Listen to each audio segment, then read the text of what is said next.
जे चिंतन आपण करत असतो शास्त्रग्रंथाचं, यामध्ये ज्या आत्मतत्वाचं वर्णन केलेलं असतं ते कोणाचं वर्णन असतं? हे तुमचं माझं. ही कथा कोणती आहे?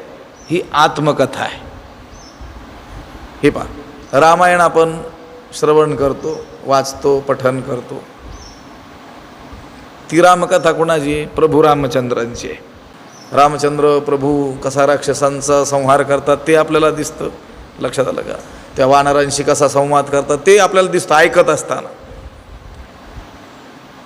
भागवत कथा श्रवण करतो त्यावेळेस भगवान श्रीकृष्णाचं चरित्र त्यामध्ये आलेलं असतं. आपल्या समोर एक चित्र निर्माण होतं. भगवान श्रीकृष्णांच्या दिव्य लीला आपल्याला काय होतात, आपल्या नजरेसमोर येतात. भागवत कृष्णकथा आहे, रामायण रामकथा आहे.